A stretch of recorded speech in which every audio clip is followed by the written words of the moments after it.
Ladies and gentlemen, today, I want to tell you a story, not of money or power, but of compassion, redemption, and the surprising ways life brings hearts together.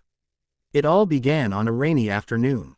A young woman named Amara walked into a tall glass building, clutching a worn-out envelope in her trembling hands. The logo on the front read, Starlight Enterprises, one of the biggest corporations in the city. Her shoes were soaked, her heart heavy. Every step she took echoed with fear and hope. Her father, once a proud man, had fallen into deep debt after his small business failed. The man who had once stood strong for his family was now bedridden, broken by shame and illness. Amara couldn't bear to see him like that, so she made a decision that changed her life forever. She went to repay the debt herself. When she entered the CEO's office, she found Adrian Stone, a man known for his ruthless success and cold demeanor. His name alone was enough to make people nervous. The rumors said he had no heart, that he cared only about business and profit. But Amara was desperate, and desperation gives courage to even the softest souls. She stood in front of him and said quietly, "Mr. Stone, I'm here to settle my father's debt." Her voice shook, but her eyes did not.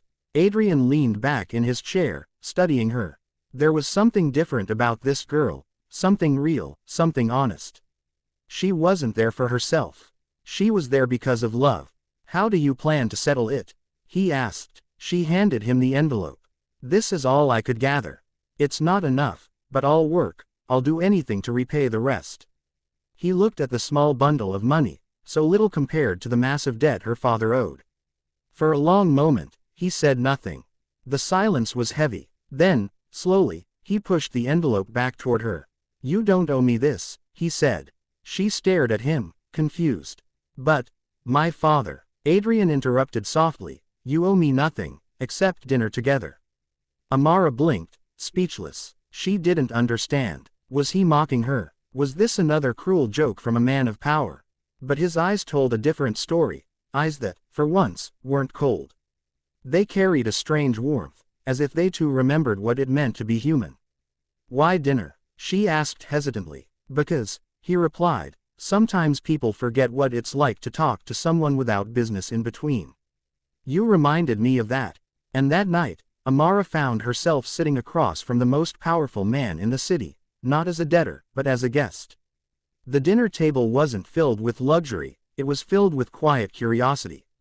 She spoke about her father, about the small shop they once had, about how life can change in a moment. Adrian listened, really listened, for the first time in years. He saw not a poor girl but a woman of strength, carrying her father's burden with grace. She didn't beg, didn't cry, didn't ask for mercy.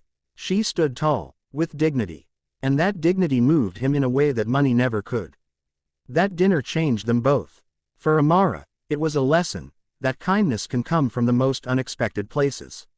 For Adrian, it was a revelation, that not every transaction needs profit, some only need compassion.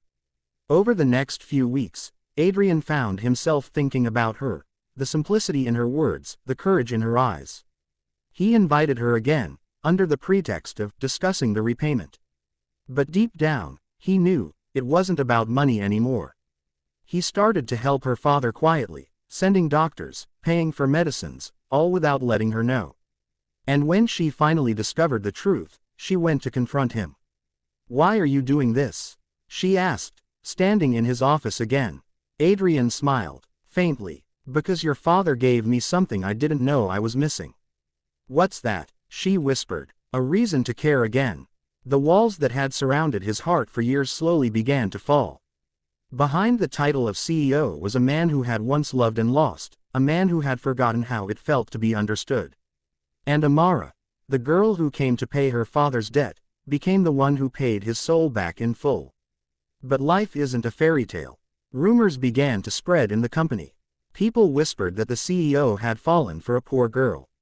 The board didn't approve. Adrian was warned to stay away, that his reputation was at risk. Yet he didn't care. One evening, he called her again. Not to the office, not for dinner, but to the old cafe where her father once took her as a child. There, under soft lights and quiet music, he told her the truth. "When you first came to me," he said, "I thought you were just another desperate person. But you showed me that strength doesn't come from power. It comes from love, from the courage to stand for someone you care about. Tears filled Amara's eyes. I never wanted anything from you, she said softly. I know, he replied. And that's exactly why I want to give you everything. He took her hand. Not as a businessman, but as a man who had finally found peace. Months passed. Her father recovered. The debt that once hung over their heads was gone, not because of pity, but because of understanding. Amara continued to visit Adrian, sometimes for dinner, sometimes just to talk. The bond grew quietly, beautifully, away from the eyes of the world. One day, as she was about to leave his office, Adrian stopped her. Amara, he said, when you came here, you carried your father's debt. Now, I want you to carry something else. She turned, puzzled. He smiled gently. My heart. And in that moment, the girl who came to settle her father's debt found something far greater than freedom. She found love, respect, and a man who finally remembered how to feel. Rose closing words. So, my friends, this isn't just a story about money or power. It's a story about the debts that cannot be measured in numbers, the debts of love, of kindness, of humanity. Sometimes, one simple act of courage can melt even the coldest heart. Sometimes, the richest man is poor until he meets the one person who reminds him what truly matters. Amara came to repay her father's debt. But she left with something priceless, a connection that no amount of wealth could buy. And that's the beauty of life. You never know when a single act of love can turn a burden into a blessing. And a debt into destiny.